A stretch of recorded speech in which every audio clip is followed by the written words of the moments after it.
anime itu bukan untuk anak-anak aja ya. Yang Kaze sayangkan di situ, dan semoga aja Silver Kaze Otaku Room ini banyak yang nonton sampai akhir minimal.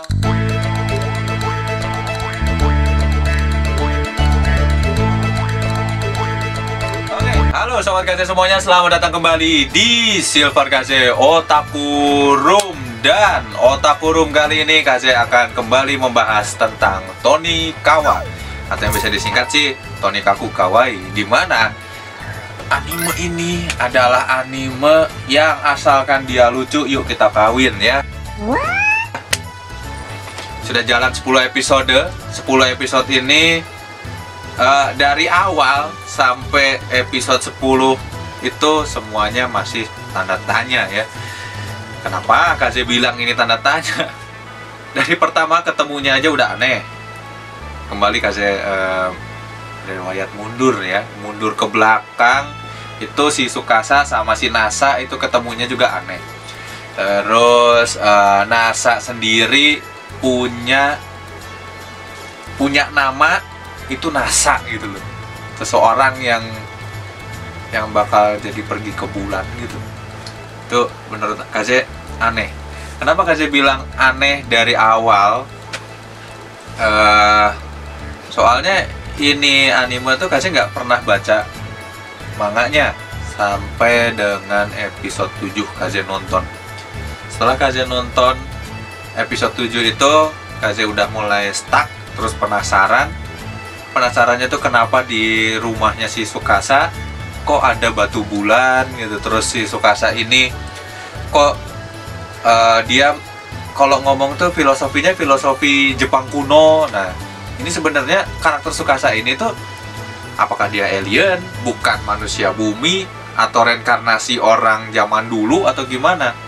Akhirnya Kaze nyoba untuk baca komiknya, dimana sampai akhirnya itu Kaze benar-benar menemukan ada beberapa fakta yang menyebutkan kalau Tonikaku Kawaii ini bakal jadi ada adegan NTR atau nikung tanpa rem. Itu nggak tahu si Nasanya yang ditikung sama teman masa kecilnya. Menurut Kaze sih ini ya nggak mau nyoba untuk spoiler, tapi yang Kaze lihat tuh kayaknya si Nasa ini bakal ditikung sama si Ayah atau Kaname ya, lupa. Dia pokoknya kakaknya si Kaname itu loh, si Ayah-chan itu loh. Karakter ini tuh sangat menyukai si Nasa dari dia kelas 10 SMP. Bener ya 10 SMP?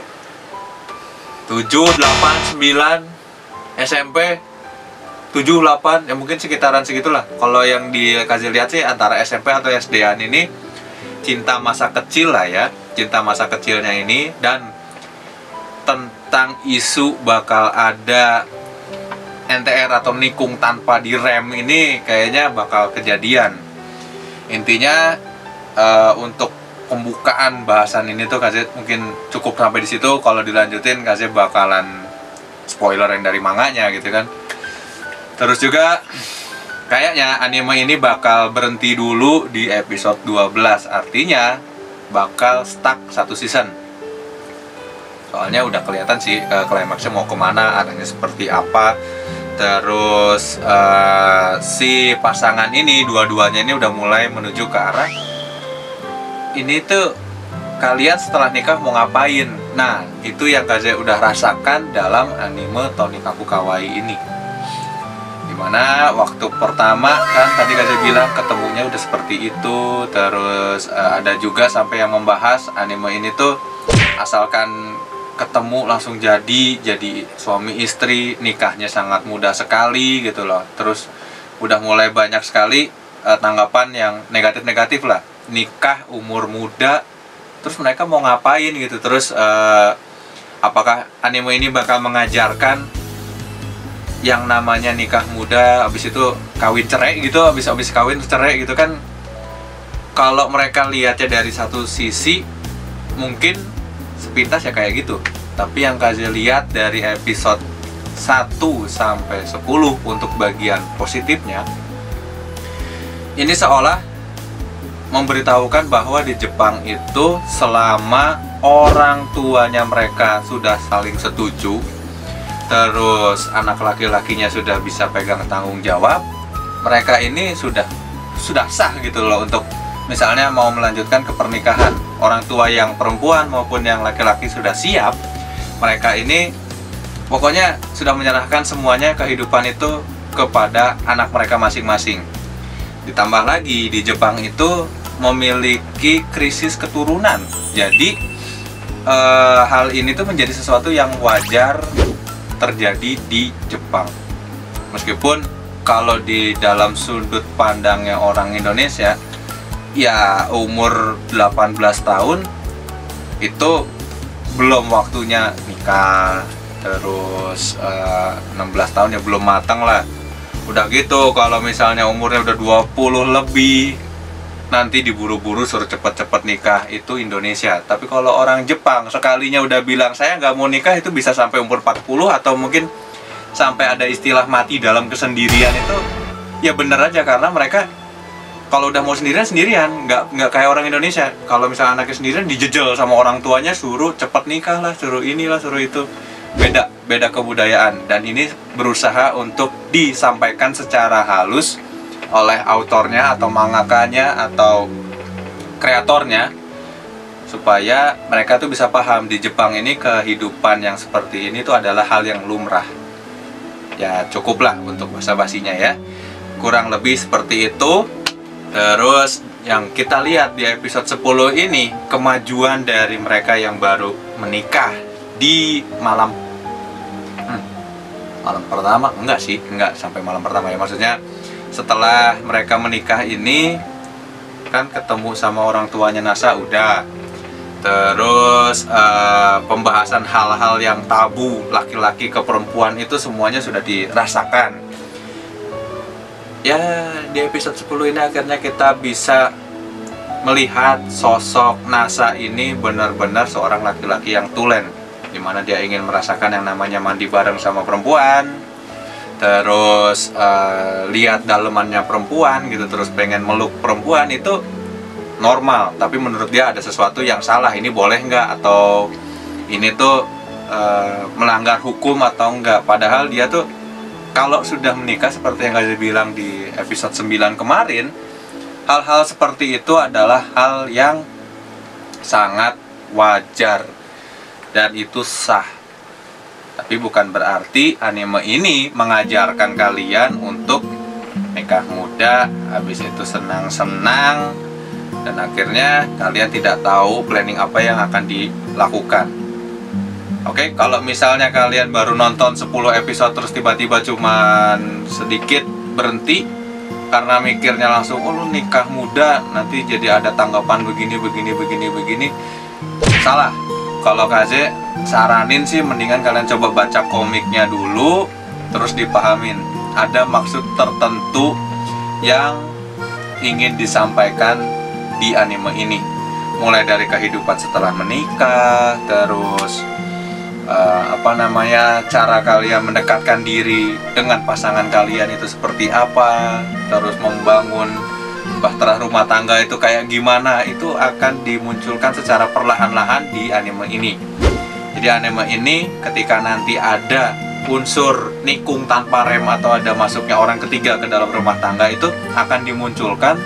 Tapi gimana caranya si Nasa ini atau si kepala keluarga dari keluarga Tsukasa, ya istilahnya suaminya Tsukasa ini akan ngambil tindakan itu seperti apa, itu akan dimunculkan secara perlahan-lahan pada anime ini, sehingga si penonton nanti atau sobat Kaze yang ngikutin anime Tonikawa ini nggak cuman terpaku sama cantiknya si Tsukasa doang ya. Kalau misalnya kayak gitu doang ya nggak akan ketangkep maksud dari anime ini bakalan seperti apa.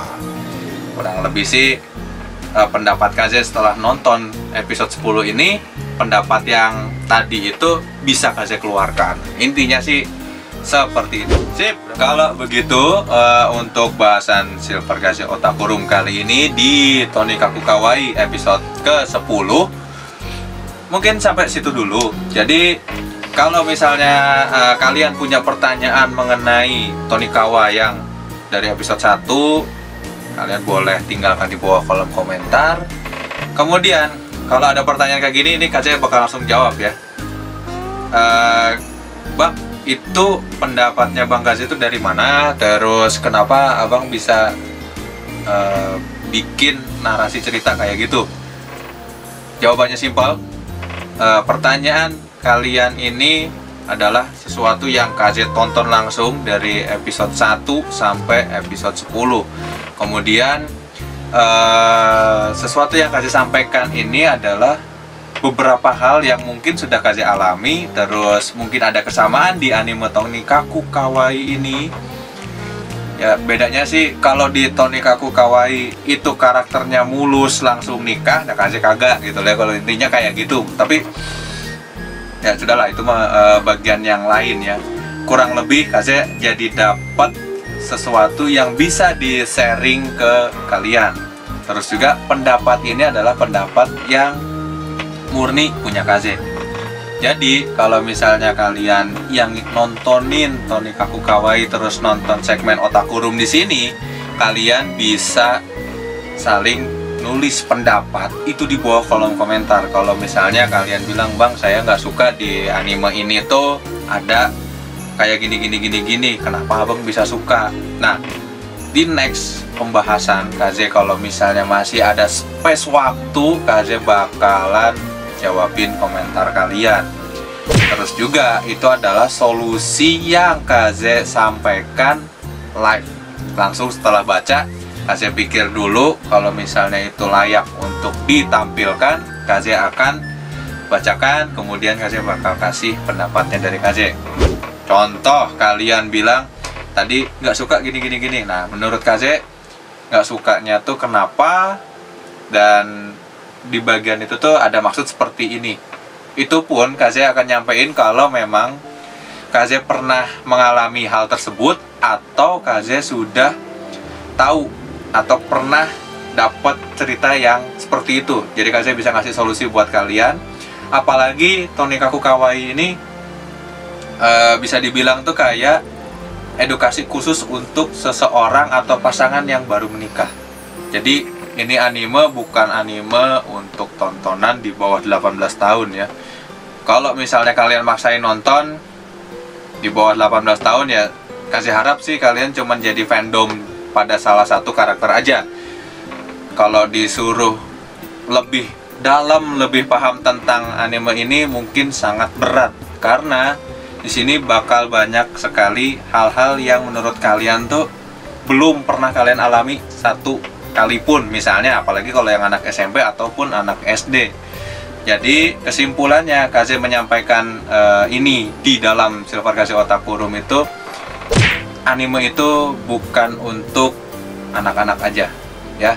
Yang KZ sayangkan di situ, dan semoga aja Silver Kazi Otaku Room ini banyak yang nonton sampai akhir. Minimal sampai sini tuh nggak cuma nonton, ngapain sih gue nontonin si Bang KZ tuh orangnya dekil gini gitu bla bla bla. Dan itu kemarin KZ dapat komentar kayak begitu, dia nggak ngerti ya, mungkin karena transisinya KZ ya kayak gini gitu, cara ngomong KZ seperti ini.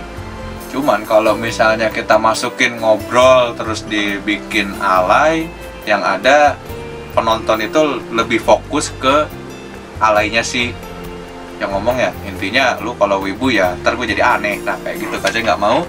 Dan Silver Kazi Otaku Room ini pengen jadi sesuatu yang beda, kemudian bisa jadi wadahnya para anime lovers. Cukup obrolan kali ini di bahasan Silver Kazi Otaku Room tentang Tonikaku Kawaii episode 10. KZ tungguin komentar-komentar kalian, KZ akan bacain satu-satu. Akhir kata, KZ akan mengucapkan Sampurasun minasan, dan kita akan bertemu lagi di Silver Kazi Otaku Room berikutnya. Dadah semuanya.